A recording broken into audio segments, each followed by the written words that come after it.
Juan Kapitulo 6, versikulo 35. Si Jesus miingon kanila, "Ako mao ang pan nga naghatag sa kinabuhi. Ang muari kanako dili nagayod gutomon, ug ang mutuo kanako dili nagayod uhawon." Ang mga puno Pan sa kinabuhi. maglikon unta sa mong pagtuo ug gagaka kami sa pagtuman sa imong mahal nga kasuguan.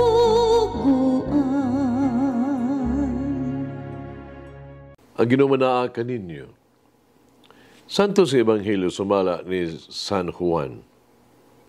Musa mingon si Jesus sa mga Hudyo nga nanoo kaniya, "Kung tumanon ninyo ang akong pagtulunan, tinuod gayod kamo nga ako mga tinunan. Nahibalo kamo sa kamatuoran, yang kamatuoran maghatag kaninyo kagawasan." Sila mitubag, "Makaliwat kami ni Abraham, wala magyud kami maulipon kabisang kinsa. Busa, unsa may buot mong ipasabot sa imong pag-ingon na kami makabaton o kagawasan?" Si Jesus miingon kanila, "Sultihan ko kamo, ulipon sa sala ang tanan nga makasala. Ang ulipon dili kanunay sakop sa panimalay, apan ang anak kanunay sakop sa panimalay. Kung ang anak naghatag kaninyo kagawasan, mahimo gayud kamo nga mga taong gawas. Nasayod ako nga mga kaliwat kamo ni Abraham, apan nagtinguha kamo pagpatay kanako. Kadili man kamo mudawat sa akong pagtulunan. Nagsulti ako sa gipadayag kanako sa akong amahan, apan nagbuhat kamo sa gisulti kaninyo sa inyong amahan." Sila mitubag kaniya, "Si Abraham ang among amahan." Apan si Jesus mitubag, "Kung tinuol nga mga anak kamo ni Abraham, buhaton unta ninyo ang iyang gibuhat. Ang gibuhat ko lamang mao ang pagsulti kaninyo sa kamatuoran nga akong nadungog gikan sa Dios. Apan nagtinguha kamo pagpatay kanako. Wala magbuhat ug sama ni ini si Abraham. Nagbuhat kamo sa gibuhat sa inyong amahan." Sila mitubag, "Dili kami mga anak sa gawas. Usaray among amahan, ang Dios." Jesus mitubag kanila, "Kung ang Dios mao pa ang inyong amahan, inyong unta ako ang higugmaon. Kay man ako sa Dios, ug karon ako ani adinhi. Wala ako mag-anhis sa kagulingon kong pagbuot, kung dili, gipadala ako." Ang Ebanghelyo sa Ginoo. Pasalamati ang Ginoo, kay siya maayo. Ang iyang gugma mulungtad, hangtod sa kahangturan. Pasalamati ang Diyos sa tanang mga Diyos, ang iyang gugma malungtaron. Pasalamati ang Ginoo sa mga Ginoo, ang iyang gugma malungtaron.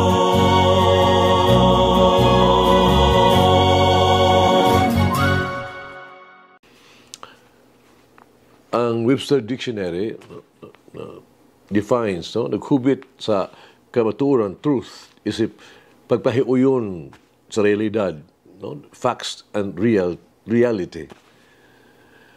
Ang the Bible concept, Biblikanhong konsepto sa kamatuoran, dili parehas sa diksyonaryo. Ang modernong pinulungan nagtawag sa usa ka huna-huna o pahayag nga tinuod kon kini mahiuyon sa realidad o konbiksyon o pagtuo sa usa ka tawo. Sa laing bahin, ang Biblia naghunahuna sa kamatuoran sa diwa sa pagkamatinumanon. Ang kamatuoran mao ang pagkamatinud-anon sa balaod sa Dios o sa mensahe sa Ebanghelyo. Ang pulong o balaod sa Dios kamatuoran. Ana kita sa panahon sa Kwaresma. Ang tinuod nga tumong sa Kwaresma mao ang pagsulod, pagsinati sa presensya sa Dios, pagdiskubre sa kaimportanteng nga kamatuoran mahitungod sa maayong balita. Ang kamatuoran nga ang Dios kanunay nahigugma kanato nga walay kondisyon sama kanato karon. Nga ang Dios mapasaylo kanato bisan kanunay kitang mapakyas. Nga ang Dios ana kanunay kanato dili niya kita biyaan. Ang Kwaresma nagpasalig kanato sa kasiguruan ni ining maong kamatuorana. Ning panahon sa Kwaresma ato paniguruon nga ang Dios anaa sa tuang kasing-kasing. Kining tanan matuman lamang kung ato ang abliha ng ato ang kaugalingon kagawas nun ug matinud-anon sa kamatuoran nga si Jesus nga Kristo. Kung nakakita ka sa salida nga giuluhan og The Passion of Christ, direksyon minugna ni Mel Gibson ba?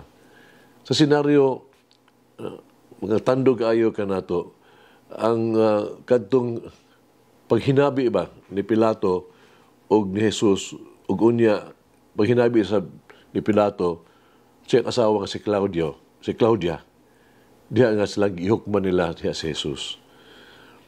Kay ilang winistoryahan, nagapadaya ka nato kung unsa gyud ang kamatuoran.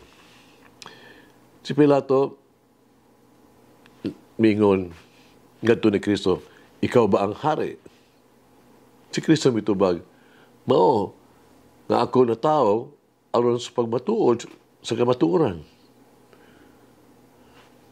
Ang tanang tao na nakadungog sa kamatuoran, makadungog sa akong tingog, puong pan Jesus.